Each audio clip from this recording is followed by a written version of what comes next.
सर्वात अगोदर आपण पनीरची भाजी बनवणार आहोत, त्यासाठी मसाला भाजून घेऊ। तर 2 वेलची, 2 इंच दालचिनी तुकडा कट करून घेतलेला आहे। थोडंसं याला ड्राय रोस्ट करून घेऊ। तर 4 लसणाच्या पाकळ्या, 2 इंच आलं मी या साईजचं कट करून घेतलेलं आहे त्यात टाकून घेऊया। यामध्ये अर्धी पळी तेल टाकून घेऊया, मस्त भाजून घेऊ। तर हे छान भाजलं गेलेलं आहे। तर 1 चमच जिरे त्यामध्ये टाकून घेऊ, याला पण मस्त भाजून घेऊ। आता यामध्ये 3 मीडियम साईजचे कांदे या प्रकारे मी कट करून घेतलेले आहे, यामध्ये टाकून घेऊया। कांदे आपल्याला मोठे कट करून मी घेतलेले आहे, पण मोठे कट करून घेतले तरी चालेल, नंतरच आपल्याला त्याची पेस्टच करायची आहे। याला पण मस्त भाजून घेऊ। आपण या प्रकारे जर पनीरची भाजी बनवली तर खूपच छान होते। तर पाहू शकतात कांदे मस्त आपले भाजत आहे। तर यामध्ये आता मी 9 काजू घालून घेते। काजूमुळे पनीरची जी ग्रेव्ही आहे ती दाटसर होते आणि खायला पण मस्त लागते। काजू पण छान भाजले गेलेले आहे। 2 मीडियम साईजचे टोमॅटो या प्रकारे मी कट करून घेतलेले होते, त्यामध्ये टाकून घेते। टोमॅटो आपल्याला पिकलेलाच घ्यायचा आहे, ज्याने पनीरची भाजी लालसर होते। टोमॅटो थोडासा सॉफ्ट होईपर्यंत भाजून घेऊ। पाहू शकता टोमॅटो छान नरम झालेला आहे।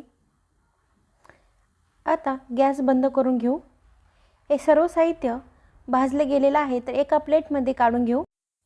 हे भाजलेलं वाटण थंड होण्यासाठी ठेवून देऊ। तोपर्यंत आपण जीरा राईस करून घेऊ। तर गॅसवर कुकर ठेवलं, गॅसची फ्लेम लो टू मीडियमच ठेवायची। त्यामध्ये 2 चमच तूप टाकून घेऊ। तुपाऐवजी तुम्ही तेल जरी टाकलं तरी चालेल। तर त्यामध्ये 4 लवंग, 2 दालचिनीचे तुकडे, 12 मिरी यामध्ये टाकून घेऊया। एखादा मिनिट परतून घेऊ। तर त्यामध्ये मी टाकून घेते। आता हे खडे मसाले टाकल्यानंतर एखादा मिनिट परतून घेऊन, तर हे खडे मसाले छान भाजले गेलेले आहेत। त्यामध्ये आता मी 1 चम्मच जिरे टाकते।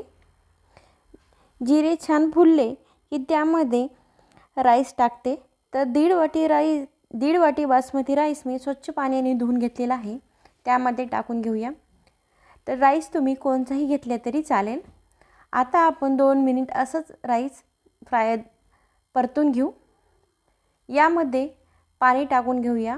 त्यामध्ये मी 1 ग्लास पाणी टाकते। पाणी आपल्याला थोडं कमीच टाकायचं आहे, जेणेकरून आपला जिरा राईस सुटसुटीत होतो। तर नंतर मी अर्धा ग्लास पाणी टाकते। एकूण मी 1.5 ग्लास पाणी टाकलेलं आहे त्यामध्ये। आता 1 चम्मच मी मीठ टाकते। मीठ तुमच्या चवीनुसार घेतलं तरी चालेल। तर आता आपण कुकर लावून गॅसची फ्लेम लो ठेवून 1 शिट्टी करून घ्यायची आहे। त्यानंतर गॅसची फ्लेम हाय करून 2 शिट्टी करून घ्यायची आहे। पनीरच्या भाजीला फोडणी देऊन घेऊया। जो आपण सुरुवातीला मसाला करून घेतलेला होता तो थंड झालेला आहे। आता मिक्सरच्या भांड्यामध्ये काढून घेऊया। तर आता त्यामध्ये न कट करता कोथिंबीर टाकून घेऊया। तर याची मिक्सरमध्ये बारीक पेस्ट करून काढून घेऊया। तर पाहू शकतात मी अशी बारीक पेस्ट करून घेतलेली आहे। तर जिरा राईस पण तयार छान झालेला आहे। तर पाहू शकतात मस्त आणि मोकळा सुटसुटीत झालेला आहे। तर आता आपण लगेचच पनीरची भाजी करायला सुरुवात करूया। तर कढई छान गरम झालेली आहे, त्यामध्ये आता मी तर गॅसची फ्लेम लो टू मीडियमच ठेवायची आहे। तेल गरम झालेलं आहे, त्यामध्ये आता मी 1 चम्मच जिरे टाकून घेऊया। जिरे छान फुलले की जे सुरुवातीला आपण वाटण केलेलं आहे ते टाकून घेऊया। तर हे वाटण आपल्याला छान तेल सुटेपर्यंत परतून घ्यायचं आहे। तर पाहू शकतात आपण हे सर्व मसाले अगोदरच भाजून घेतलेले आहे, त्यामुळे खूप वेळ लागत नाही। 3 ते 4 मिनिटांमध्ये मसाल्याला छान तेल सुटतं। तर पाहू शकतात मसाल्याला छान तेल सुटलेलं आहे। तर आता यामध्ये पाणी टाकून घेऊया आणि परतून पण घेऊ। आता यामध्ये मसाले टाकून घेऊया। 1 चम्मच लाल तिखट, पाव चम्मच हळद, 2 चम्मच पनीर मसाला। हे मसाले मस्त परतून घेऊया। यामध्ये थोडंसं पाणी टाकते। थोडी ग्रेव्ही मला दाटसर वाटते, यामध्ये मी 1.5 ग्लास पाणी टाकलेलं आहे आणि चवीनुसार मीठ, 1 चम्मच मी मीठ टाकते, तुम्ही तुमच्या चवीनुसार घेतलं तरी चालेल। 2 मिनिट प्लेट झाकून ठेवूया। पाहू शकता 2 मिनिट झालेला आहे। प्लेट काढून पाहूया तर मस्त तरी सुटलेली आहे। तरी मी या साईजचे पनीरचे कट करून काप घेतलेले आहे। तरी हा पनीर 150 ग्राम आहे, यामध्ये टाकून घेऊया। आता हे पनीर मस्त परतून घेऊ। हा पनीर तुम्ही फ्राय सुद्धा करून घेऊ शकता। यामध्ये मी दुधावरची साय टाकत आहे। सध्या माझ्याकडे फ्रेश क्रीम नाही आहे, त्यामुळे मी साय टाकत आहे। याने काय होतं की पनीरच्या भाजीला क्रीमी टेक्स्चर येतं आणि पनीर भाजी खायला पण छान लागते। याला मस्त परतून घेऊया। तर आता आपण प्लेट झाकून 3 ते 4 मिनिटं आपल्याला असंच ठेवून द्यायचं आहे आणि गॅसची फ्लेम आपल्याला मीडियमच ठेवायची आहे। तर पाहू शकतात पनीरच्या भाजीला मस्त तेल सुटलेलं आहे आणि यामध्ये कोथिंबीर टाकून घेऊया। तर आपली पनीरची भाजी झालेली आहे। तर आपण गोडामध्ये साजूक तुपाचा शिरा बनवतोय, त्यामध्ये मी आता कढईमध्ये 3 चम्मच तूप टाकून घेते। तूप गरम होऊ द्यायचे। तूप गरम झालेलं आहे। आता त्यामध्ये पाऊण वाटी बारीक रवा टाकून घेऊया। रव्याला मस्त भाजून घेऊया। रवा तुम्ही मोठा पण घेऊ शकता, मी हा रवा बारीक घेतलेला आहे। तर असंच परतून आपल्याला रवा मस्त भाजून घ्यायचा आहे। तर हा रवा भाजण्यासाठी आपल्याला 3 ते 4 मिनिटं लागतात। तर पाहू शकतात आपला रवा मस्त सोनेरी कलर होईपर्यंत मी भाजून घेतलेला आहे। तर त्यामध्ये आता मी 1.5 ग्लास कोमट करून पाणी घेतलेलं आहे, त्यामध्ये टाकून घेऊया। पाणी आपल्याला कोमटच टाकायचं आहे, त्यामुळे शिरा आपला मऊसूत होतो। आता पाणी टाकल्यानंतर रवा मस्त परतून घेऊया आणि प्लेट झाकून एखादा मिनिट वाफ काढून घेऊ। आता पाहू शकतात वाफ वाळून झालेला आहे, तर रवा मस्त फुलला आहे। याला मस्त परतून घेऊ, तर ज्याने रव्याची गुठळी होऊ नये। आता यामध्ये वेलची पावडर टाकून घेऊया। आता यामध्येच आपण आता साखर टाकून घेऊया। यामध्ये मी पाऊण वाटी साखर घेते। साखर टाकल्यानंतर पाणी सुटतं, म्हणून साखर नेहमी शेवटी टाकायची। एखादा मिनिट असंच परतून घेऊया। असंच परतून आपल्याला साखर मेल्ट करून घ्यायची आहे। आता यामध्ये प्लेट झाकून 3 ते 4 मिनिटं वाफ काढून घेऊया। तर आता पाहू शकतात आपण मस्त साखर आपली मेल्ट झालेली आहे। तर आता मी प्लेट झाकून 3 ते 4 मिनिटं वाफ काढून घेते। तर आता वाफ काढून झालेली आहे, आपला शिरा पण मस्त झालेला आहे। तर त्यामध्ये आता मी मनुके टाकून घेते।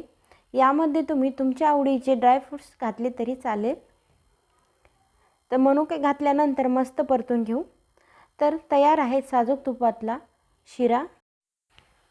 आता आपण पुरीसाठी पीठ मळून घेऊया। तर चाळणीमध्ये मी 1 वाटी गव्हाचं पीठ घेतलेलं आहे, ते चाळून घेऊया। परत 1 वाटी गव्हाचं पीठ घेतलेलं आहे, ही पण चाळून घेऊया। या पिठामध्ये मी रवा टाकून घेऊया। रवा आपल्याला बारीकच घ्यायचा आहे। यामध्ये मी 2 चम्मच रवा टाकत आहे। रव्यानं काय होतं, पुरी तळल्यानंतर लगेचच नरम होतात। तर रवा टाकल्यानंतर पुरी नरम न होता क्रिस्पी आणि खुसखुशीत होतील। 1 चम्मच मीठ टाकून घेऊया। तर मीठ तुमच्या चवीनुसार तुम्ही टाकू शकता। आता यामध्ये अर्धा ग्लास पाणी टाकून मळून घेऊया। पाहू शकतात पाणी थोडं थोडं घेऊन एकसारखा गोळा मळून घ्यायचा आहे। तर हे पीठ आपल्याला 5 मिनिट मस्त असं नरम, जास्त नरम पण नाही आहे आणि जास्त घट्ट पण नाही आहे, मीडियम साईजचं पीठ आपल्याला मळून घ्यायचं आहे। तर पाहू शकतात मी या साईजचं पीठ पुरीसाठी तयार करून घेतलेलं आहे। तर आता आपण लगेचच पुरी करायला सुरुवात करूया। या साईजचा पिठाचा गोळा मी घेतलेला आहे। आता हाताच्या साहाय्याने गोल गोल करून घ्यायचा आहे। तर आपण पाहू शकतात आपण असं गोल गोल जसं पोळी लाटतो तसंच गोल गोल करून गोल असं घ्यायचं आहे। आपण एका वेळेस 3 पुऱ्या करणार आहोत। पुरी लाटत असताना जास्त कोरडं पीठ पण घ्यायचं नाही आहे लागेल इतकंच घ्यायचं आहे, जेणेकरून पुरी तळताना पीठ जळतं. आता आपल्याला गोल गोल लाटून घ्यायचं आहे. तुम्ही जर छोट्या पिठाचा गोळा करून घेऊन पुरी तुम्ही लाटू शकता. मी या साईजच्या टोपणाच्या साह्याने पुऱ्या गोल करून घेणार आहे. तर आपण पोळी मस्त आपली गोल लाटून झालेली आहे. तर आता मी थोडंसं पीठ टाकून परत लाटते थोडंसं. तर आता आपली पोळी मस्त गोल झालेली आहे. मी अशी पातळच पुऱ्या करणार आहे. तर आता आपण या टोपणाच्या साह्याने पुऱ्या गोल करून घेणार आहोत. तर पाहू शकतात अशा प्रकारे एका पोळीमध्ये 3 पुऱ्या झाल्या आहेत. तर असं गोल करून थोडंसं प्रेशर देऊन त्याला दाब द्यायचा आहे, जेणेकरून पुऱ्या आपल्याला सुटसुटीत होतात. आणि अशा प्रकारे पुऱ्या केल्याने सर्व पुऱ्या एका साईजच्या तयार होतात आणि दिसायला पण छान होतात. तर त्यानंतर साईडचं पीठ काढून घ्यायचं. पाहू शकतात मस्त झाले आहे. तर पुऱ्या आता आपण एक एक करून तळायला सुरुवात करूया. तर पुरी तळताना तेल कडकडीत गरम असायला पाहिजे, नाही तर पुऱ्या तेल पेतात. तर एक एक पुरी हळूवारपणे टाकून घेऊया. तर पाहू शकतात आपण पुऱ्या आपल्या मस्त टम्म फुलत आहेत. याच प्रकारे आपण आता दुसरी पण पुरी टाकून त्याला तळून घेऊया. तर ह्याच प्रकारे पुरी तळून घ्यायची आहे. एक साईड तळली की दुसरी साईड पण पलटायची. तर पाहू शकतात ही पण पुरी आपली मस्त तळली गेलेली आहे. तर पाहू शकता छान गरमागरम थाळी तयार आहे. ही थाळी अवघ्या 25 ते 30 मिनिटात तयार होते. फक्त स्टेप बाय स्टेप करायचं आहे. पाहुणे जरी आले तरी गडबड होणार नाही. यामधली प्रत्येक पदार्थ छान प्रकारे मी सांगितले आहे. ही पण रेसिपी आवडली असल्यास रेसिपीला लाईक करा आणि मित्रपरिवारासोबत शेअर करा. तर आशू किचन 2023 या यूट्यूब चॅनलला लाईक करा आणि सबस्क्राईब करा. तोपर्यंत धन्यवाद.